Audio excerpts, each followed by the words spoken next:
आज तक इन कांग्रेस का कभी भी संविधान पर भरोसा ही नहीं रहा। इन्होंने सदैव संविधान की हत्या की। तो देश ने देखा 25 जून 1975 क्या हुआ। उस व्यक्ति ने कहा था कि मैं लंदन बना दूंगा दिल्ली को, ये बना दिया है लंदन। जगह जगह खड़े, वो है ना झीलों का शहर, वही तो झीलों का शहर बना तो दिया ना। माननीय केजरीवाल जी, हमारे मुख्यमंत्री जी, अगर आपने हल्ला मचाया ना तो आपके जो बचा कुचा कोई कांड होगा ना तो वो भी बाहर आ जाएगा। इनको झुनझुना पकड़ा दिया, हम तुम्हारी पार्टी। क्या किया इनके लिए? इनके लिए क्या किया कांग्रेस ने? कुछ किया? इनको भी मूर्ख बनाया। अब वही कार्य केजरीवाल जी कर रहे थे। मैं आपके माध्यम से हाथ जोड़ के प्रधानमंत्री मोदी से कहता हूं, आपको तो वैसे ही सब लोग हिटलर बुला रहे थे। आप हिटलर बनिए और इस देश को विश्व गुरु बनाइए। और जो देश के गद्दार हैं उनको, चाहे वो देश में हो चाहे विदेश में, उनको चुन चुन के चिन्हित कीजिए और उनको वहीं ठुकवा दीजिए, मरवा दीजिए उनको। बद्रीनाथ की जो सीट है वहाँ से राजेंद्र भंडारी जी कांग्रेस के विधायक हुआ करते थे। उन्होंने इस्तीफा देकर के बीजेपी में शामिल हो गए और उपचुनाव में वो हार गए। तो अभी तक क्या होता था देश में कि जिसकी सरकार विधानसभा में होती थी, उपचुनाव में उस पार्टी को वोट ज़्यादा मिलते थे। लेकिन देश, हो सकता है वहाँ की परिस्थिति कुछ और हो। कांग्रेस वोटर्स हैं तो हो सकता है कुछ मुस्लिम वोटर्स भी होंगे। तो आपका जैसे मंगलौर की सीट है, मंगलौर की सीट पे 50% से ज़्यादा मुस्लिम वोटर्स हैं। तो वहाँ से काजी साहब जीते हैं, क्योंकि पहले भी वो बसपा की सीट रही है। तो अगर बद्रीनाथ की बात कर रही है कांग्रेस तो उनसे पूछिए, आप मंगलौर में भी आप भी तो हारे हैं, आप तो वहाँ चौथे नंबर पे रहे हैं। तो उस चीज़ को भी देखना चाहिए। और उसके बाद अमरवाड़ा मध्य प्रदेश की सीट है, वहाँ से कांग्रेस हारी है। आपके एनडी गठबंधन का रुपौली से, जहाँ से बीमा भारती जी चुनाव लड़ी हैं, वो भी तो हारी है। तो ये किस बात की खुशी मना रहे हैं? पश्चिम बंगाल में ये हारे हैं, तमिलनाडु की सीट जीते हैं वो भी डीएमके के भरोसे। तो ये किस बात की खुशी मना रहे हैं? इंडी गठबंधन जो है वो भ्रमित है। उसे यही नहीं पता चल रहा है कि बोलना क्या, कि कब खुशी मनानी है, कब शोक मनाना है, तो उन्हें ये नहीं पता है। देखिए, कह रहे हैं कि इंडी गठबंधन की तरफ से स्टेटमेंट है कि भैया धर्म की राजनीति कर रहे थे इसलिए हार गए। देखिए, धर्म की राजनीति कौन कर रहा था ये दुनिया जानती है। देश का बंटवारा धर्म के आधार पर कर दिया, मुस्लिम पर्सनल लॉ बोर्ड धर्म के आधार पर बना दिया। ये संविधान की बात करते हैं। बाबा साहब भीमराव अम्बेडकर ने कहा था, अगर अल्पसंख्यक शब्द रहेगा संविधान में तो सेकुलर शब्द नहीं रहेगा। अगर आप अल्पसंख्यक आयोग बना रहे हैं, कमीशन बना रहे हैं, माइनॉरिटी कमीशन बना रहे हैं, तो देश के अंदर में क्या नाम है, संविधान में सेकुलर वर्ड नहीं रह सकता। देश दोनों चीज़ें नहीं चयन कर सकता। तो इन्होंने क्या किया, बाबा साहब की मृत्यु के बाद देश में आपातकाल लगा करके 17 संशोधन कर दिया और उसमें सेकुलर शब्द डाल दिया। तो देश सेकुलर और अल्पसंख्यक माइनॉरिटी दोनों कैसे हो सकता है? या तो आप माइनॉरिटी का बेनिफिट लीजिए या आप सेकुलर का बेनिफिट लीजिए। तो ये संविधान में कभी भी इनका देश की आज़ादी के समय से लेकर के और आज तक, जब से संविधान बना है 26 जनवरी 1950 से आज तक, इन कांग्रेस का कभी भी संविधान पर भरोसा ही नहीं रहा। इन्होंने सदैव संविधान की हत्या की। तो देश ने देखा 25 जून 1975 क्या हुआ। और उसके बाद कई मौके ऐसे रहे हैं। अभी आप देखिए, सुप्रीम कोर्ट ने एक मुस्लिम महिला के केस में फैसला सुनाया। कांग्रेस में इतनी हिम्मत नहीं हो रही कि वो सुप्रीम कोर्ट के फैसले की सराहना कर सके। क्यों? वोट बैंक नाराज हो जाएगा। तो ये धर्म के आधार पर नहीं है तो किसके आधार पर है? देखिए, आपने अभी संविधान की हत्या की बात की। कल भारत सरकार ने 25 जून को संविधान हत्या दिवस डिक्लेयर किया, ठीक है? इस पर क्या कहना चाहेंगे, क्या कुछ आपके राय?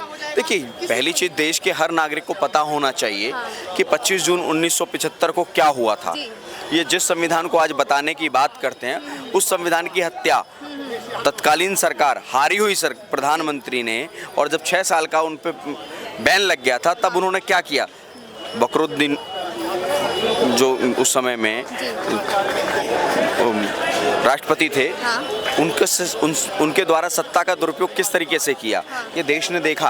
और आज के युवाओं को भी उस चीज़ की जानकारी होनी चाहिए। इसलिए मैं इस बात से सहमत हूँ कि संविधान हत्या दिवस मनाया जाना चाहिए। लेकिन देखिए, डिक्टेटरशिप और लोकतंत्र की हत्या तो कहा जा रहा है कि बीजेपी कर रही है। आप लोकसभा चुनाव के वक्त भी देख सकते हैं, काफ़ी सारे आरोप लगाए। देखिए, जो व्यक्ति संविधान पढ़ाए ही नहीं, जिस पार्टी ने हमेशा संविधान की हत्या की हो, वो दूसरे पे वही आरोप तो लगा सकती है। देखिए, पहली चीज़ तो कांग्रेस को ये देखने की आवश्यकता है, एक कहावत है देश में कि बुरा जो देखन मैं चला बुरा ना मिलिया कोई, जब दिल देखा आपना तो मुझसे बुरा ना कोई। तो कांग्रेस को आत्मचिंतन करने की आवश्यकता है कि 1947 से लेकर के और 2004 तक इन्होंने जितना देश के अंदर में आतंक मचाया वो क्या था। देखिए, अब जो जीत हासिल हुई है आज इंडी ब्लॉक को, वो कह रहे हैं कि देखिए लोकतंत्र की जीत है और जनता की जीत है, इस पर क्या कहेंगे? देखिए, एक चीज़ बताइए, विधानसभा की 4 सीटों पर इंडी अलायंस की जीत हुई है, तो ये 10 सीटों में 4 सीटें जीत करके खुशी मना रहे हैं। आप देखिए, 328 सीटों पे कांग्रेस लोकसभा के चुनाव लड़ी थी। देश की सबसे पुरानी पार्टी और देश का सबसे बुजुर्ग युवा, बुजुर्ग युवा कह रहा हूँ मैं, बुजुर्ग युवा राहुल गांधी के नेतृत्व में भारत जोड़ो यात्रा करते हैं, भारत जोड़ो न्याय यात्रा करते हैं। उसके बावजूद भी अगर 99 पे अटक जाते हो 28 पार्टियों से नकल लेने के बाद, तो इनको उसमें आत्मचिंतन करने की आवश्यकता है और सोचना पड़ेगा कि इन्होंने कहाँ क्या गलतियाँ की हुई हैं। देखिए, जैसे आप दिल्ली के रहने वाले हैं, दिल्ली के निवासी है, अब पंजाब में जो उपचुनाव है वहाँ पे आम आदमी पार्टी की जीत हुई है, ठीक है, तो आपको क्या लगता है कि दिल्ली में भी कुछ महीनों में विधानसभा चुनाव है, वहाँ पे क्या फिर आपकी वापसी होगी या कोई और पार्टी हमें देखने मिलेगी इस बार? देखिए, दिल्ली के जो चुनाव हैं अभी 2025 में होने हैं जनवरी में, हाँ जी। तो आप उससे पहले देखेंगे कि आम आदमी पार्टी में भगदड़ मची हुई है। जी। केजरीवाल जी को सुप्रीम कोर्ट से एक ईडी के मामले में जमानत मिल जाती है, परंतु सीबीआई की जमानत नहीं मिलती है। इन्हें यही नहीं पता है कि जमानत मिली है तो अभी जेल से बाहर नहीं आने वाले हैं, लड्डू बांटने लग जाते हैं मिनट से पहले। इन्हें संविधान का ही ज्ञान नहीं, कानून का ही ज्ञान नहीं, और उसके बाद भी ये ढोल पीटने लगते हैं। तो ये मंदबुद्धि लोग हैं, इनसे उम्मीद क्या की जा सकती है। देखिए, अभी आपने देखा होगा आज का स्टेटमेंट है संजय सिंह जी का कि अरविंद केजरीवाल जी का 8.5 किलो वजन कम हो गया। अरे तो अच्छी बात है, फिट हो गए, फैट से फिट हो गए तो अच्छी बात है। तो देखिए, ये अब इनका आप देखेंगे 2 जून से लेकर के और आपकी 13 जुलाई तक 1 महीना 10 दिन में 11 दिन में इनका वजन ठीक था। कल इनका वजन कम हो जाता है 1 दिन में। इंसुलिन की भरपूर मात्रा में इनको सारी चीज़ें मिल रही हैं। तो भाई ये क्या है कि जैसी जमानत मिलती है तो जमानत लेते के साथ ही वजन कम होता है। ये कौन सी ऐसा लॉलीपॉप चूसते हैं जिसकी वजह से इनका वजन 1 दिन में कम हो जाता है। पहले आपने देखा होगा 16 मार्च से लेकर के और 11 अप्रैल तक, सॉरी आपका मई में, इनको 11 मई तक क्या स्थिति थी, किस तरीके की प्रोपेगेंडा, देश को सिर्फ गुमराह करने की कोशिश करते हैं हमेशा झूठ बोल करके। दिल्ली पानी से त्राही थी, कभी कह देते हैं हरियाणा पानी नहीं दे रहा है और कभी कहते हैं हरियाणा ने नहर तोड़ दी। अपनी जिम्मेदारियां कहीं नहीं है, खाता ना वही जो आम आदमी पार्टी कहे वही सही वाला स्थिति चल रही है दिल्ली में, और इनके पास कोई मुद्दा नहीं है, काम करने की ललक नहीं है। देश की जनता को, दिल्ली की जनता को गुमराह करने का ही कोशिश करते हैं और कोई काम नहीं इनके पास। आप इनकी बातों से सहमत है? कह रहे हैं कि गुमराह कर रही है आप सरकार जनता को। मैं समझा नहीं, प्रश्न क्या है? कह रहे हैं कि गुमराह कर रही है आप सरकार दिल्ली जनता। बिल्कुल 100% इनसे मैं भाई साहब से एग्री करता हूँ। देखिए, केजरीवाल जी, माननीय केजरीवाल जी जो आज जेल में है, ये उन्हीं का कर्मों का फल है। आज शनिवार भी है, शनिदेव इसी के भगवान है, जो जैसा करता है उसको वैसा भुगतना पड़ता है। ये धरती गोल है, ठीक है, जो एनर्जी आप यूनिवर्स में भेजते हो ना पत्रकार महोदया, वही आपके पास घूम फिर के आती है।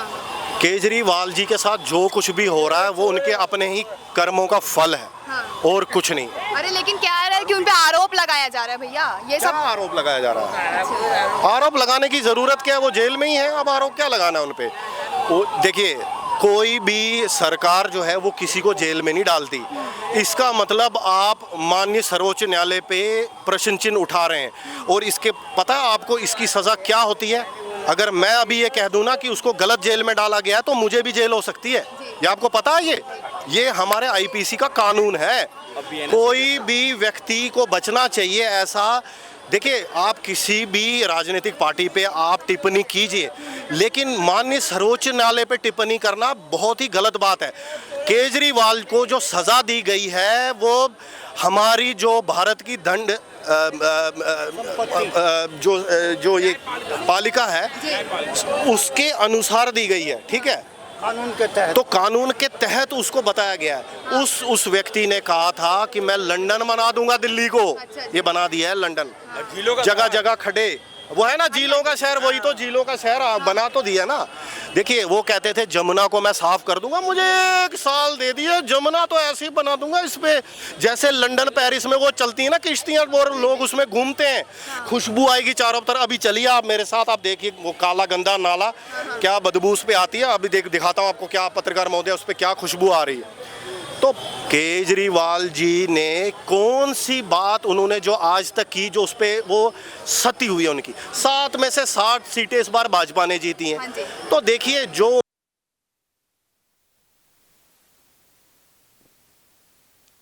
की जो चाल होती बड़ी इंटरिम बेल मिल गई है ईडी केस में। अब सीबीआई का कह रहा है कि सीबीआई से और आसानी से छूट जाएंगे, क्या लगता है उनको? है कि जितना वो हल्ला मचाएंगे, हल्ला मचाने में उस्ताद हैं वो एक चीज में नंबर 1 है, हल्ला करने में। अब जब वो हल्ला करेंगे ना, अब मुझे लगता है उनको चुपचाप जेल में बैठना चाहिए। अब आपके माध्यम से मैं उनको बताना चाहता हूं, माननीय केजरीवाल जी, हमारे मुख्यमंत्री जी, अगर आपने हल्ला मचाया ना तो आपके जो बचा कुचा कोई कांड होगा ना तो वो भी बाहर आ जाएगा, वो भी बाहर आ जाएगा। इसलिए चुपचाप जेल में शांति से बैठे रहिए, सारी फाइलें, कोई हल्ला मत कीजिए। जी, बात से सहमत हैं इनके? जी बिल्कुल सहमत है, बिल्कुल सही कह रही है। काफ़ी देर से दूसरे चैनल पे भी बोली और मुद्दों पे बात करी, इन्होंने किसी को वो नहीं कहा। केजरीवाल बिल्कुल ही गलत आदमी। लेकिन भाई वो तो कहा जा रहा है कि केजरीवाल ने तो बड़ा विकास किया दिल्ली में, बसें दी हैं, फ्री लाइट बिजली दी है। एक औरतों को दे दिया टिकट है 3200 यूनिट, उससे ज़्यादा जिसका वो आ रहा है ना बिल, दुकानदार उसका बहुत बढ़ा के बेच रहा है, चाहे कोई भी हो। और जो जिनका 200 ऊपर है उसका काफ़ी पैसा बजट बढ़ा दिया इन्होंने, कोई कम नहीं कर रहा है। अच्छा, औरतों के ऊपर टिकट दे दिए, बाकी जो सीनियर सिटीजन है, जैसे मैं 72 साल की उम्र है, मुझे कोई टिकट वो नहीं दिया 5-3 महीने का। मैंने बहुत कोशिश करी, यहाँ गया था पीछे, कहने आज आना जी, कल आना, परसों आना, मुझे चक्कर कटवा दिए। जी। समझे बेटा, मेरे से अब खड़ा नहीं हो जाता। 72 साल की उम्र में मेरे को धमका दिया, मैं जाता हूँ। मैं आपके माध्यम से पत्रकार महोदय, आपका चैनल बहुत बड़ा चैनल है, बहुत लोग आपको देखते हैं आपके चैनल को। मैं एक और ये बात कहना चाहता हूँ, ये हमारे चाचा खड़े हैं, मुसलमान हैं, ठीक है, यही केजरीवाल जी इनके हितैषी बन रहे थे अभी, मुसलमानों के। जो 70 साल इनके साथ कांग्रेस ने किया, अब केजरीवाल वही कांग्रेस से सीखे वही करना। इनको झुनझुना पकड़ा दिया, हम तुम्हारी पार्टी। क्या किया इनके लिए? इनके लिए क्या किया कांग्रेस ने? कुछ किया? इनको भी मूर्ख बनाया। अब वही कार्य केजरीवाल जी कर रहे थे। ये लोग किसी के नहीं है, मैं आपको बता रहा हूँ। माननीय अखिलेश यादव हो, माननीय लालू यादव हो, माननीय राहुल गांधी जी हो, माननीय केजरीवाल हो, ममता बनर्जी तो खैर इनकी माँ है सबकी, उसी ने इनको जन्म दिया है सबको। देखिए, ये किसी के नहीं है। भाजपा ने, आप मुझे बताइए, कितने मुसलमानों को मारा अभी तक? ये कहते हैं ना मुसलमानों के खिलाफ हैं, कितने मुसलमानों को देश से बाहर किया? कितने अगर भाजपा सड़क बना रही है, माननीय नितिन गडकरी जी आज 30 किलोमीटर की सड़क रोज बना देते हैं, तो क्या उसमें सिर्फ हिंदू चलता है? आप मुझे बताइए, इतना इंफ्रास्ट्रक्चर का काम हो रहा है, सब कुछ, फिर कहते हैं कि अब लोगों को जिसको उंगली उठानी है ना, वो कोई ना कोई मुद्दा पत्रकार महोदया निकाल लेती है। अब नौकरियां नहीं है क्या? सरकारी नौकरी सबको मिलती है क्या? मैं भी डबल MBA हूँ, कनाडा से पढ़ के आया हूँ, मेरे पास तो नहीं है सरकारी नौकरी। मैट्रिक फेल वाले को सरकारी नौकरी चाहिए, बताइए, अजीब मजाक चल रहा देश में। 300 करोड़ आबादी है इस देश की। माननीय प्रधानमंत्री जी भी गलत बोलते हैं कि 140 करोड़, मेरे को नहीं ऐसा। रोगियां हैं यहाँ, बांग्लादेशी हैं, पाकिस्तानी भरे पड़े हैं, पता नहीं किस किस देश के यहाँ मुसीबत। अपने तो यहाँ खाने को रोटी नहीं, बाहर के लोग यहाँ मरे पड़े हैं। वो लोग यहाँ आतंक फैलाते हैं, वो लोगों को भी सरकारी नौकरी चाहिए। मुझे आप ये बताइए, कांग्रेस के राज में क्या सबके पास सरकारी नौकरी थी? आप पढ़ी लिखी हैं, ये हमारे भाई साहब कैमरामैन खड़े हैं, क्या आपके पास भी सरकारी नौकरी है क्या? क्या आपके पास भी सरकारी नौकरी है क्या? सबको सरकारी नौकरी मिल सकती, मैं आपसे पूछ रहा हूँ, मिल सकती है क्या? देखिए, अगर किसी देश का, ये आप इतिहास उठा के देख लीजिए, मैं आपके माध्यम से बता रहा हूँ, अगर मैं झूठ बोल रहा हूँ तो लोग मुझे देख रहे हैं। जिस देश का राजा हिटलर होता है ना, वो देश नंबर 1 पे जाता है। मैं आपके माध्यम से हाथ जोड़ के प्रधानमंत्री मोदी से कहता हूँ, आपको तो वैसे ही सब लोग हिटलर हिटलर हिटलर बोला रहते हैं, आप हिटलर बनिए और इस देश को विश्व गुरु बनाइए। और जो देश के गद्दार हैं उनको, चाहे वो देश में हो चाहे विदेश में, उनको चुन चुन के चिन्हित कीजिए और उनको वहीं ठुकवा दीजिए, मरवा दीजिए उनको। लेकिन देखिए, कहा जा रहा है कि बीजेपी जो है वो धर्म की राजनीति कर रही है। बताइए, आज देखिए उपचुनाव का रिजल्ट आए हैं। देखिए मुसलमान चाचा खड़े हैं, जी। ये कैमरा के सामने खड़े हैं, झूठ नहीं बोलेंगे। आप इनसे पूछ लीजिए, कब मोदी जी ने, योगी जी ने ये गवाही दी है कि हम मुसलमानों के खिलाफ हैं या मुसलमान खराब होते हैं या मुझे आप बताइए। बेकार की बातें। कोई मुझे आप फुटेज दिखा दीजिए, कोई मुझे आप कहीं पे आप मुझे संसद का उठा के दिख दीजिए। लेकिन माननीय राहुल गांधी जी ने, माननीय स्वर्गीय मुलायम सिंह यादव जी ने, अखिलेश यादव ने टिप्पणियां की हैं सनातन के बारे में। जी। अभी कुछ दिन हुए हैं, राहुल गांधी जी ने क्या बोला है सनातन के खिलाफ। ये इन इस्लाम के खिलाफ बोल देना, मोहम्मद साहब के खिलाफ या सिखों के खिलाफ या क्रिश्चियनों के खिलाफ, जो भी व्यक्ति ऐसा बोलेगा ना, दूसरी उसकी गर्दन गंदे नाले में पड़ी होगी। ये सनातन पे उंगलियां उठाना बहुत आसान है। पता नहीं सनातनी कब तक ऐसा ये सहता रहेगा, मुझे ये समझ नहीं आती। सनातनियों को भी अब कुछ करना पड़ेगा। ये अजीब देश है। राम को गाली दे सकते हैं, शिव को गाली दे सकते हैं, माँ दुर्गा के हाथ में AK-47 और बम ग्रेनेड तलवार की जगह करके उनका मजाक उड़ाया जा सकता है, लेकिन महात्मा गांधी को गाली नहीं दे सकते। उस पे अभी मैं महात्मा गांधी के लिए कुछ कह दूं ना, मुझे जेल हो जाएगी। अच्छा। अजीब देश है ये। राम को जितनी मर्जी जूतियां मारो, लेकिन महात्मा गांधी को कुछ मत बोलो। अच्छा। अरे राम बड़ा है कि महात्मा गांधी बड़ा है? देखिए, ये सनातन के लिए अब एक कानून बनना चाहिए, ठीक है? किसी भी, सनातन के लिए नहीं, कोई भी अगर किसी धर्म पे टिप्पणी करता है, किसी मोहम्मद साहब के लिए, भगवान के लिए, किसी भी मैं कहता हूँ सब के लिए, गुरु नानक देव के लिए अगर कोई टिप्पणी, उसको फांसी होनी चाहिए, सीधी सीधी। मैं कहता हूँ उसको सीधी फांसी होनी चाहिए, किसी भी भगवान के लिए। बहुत हो गया अब ये सब, अब हम इस चीज़ से त्रस्त हो चुके हैं।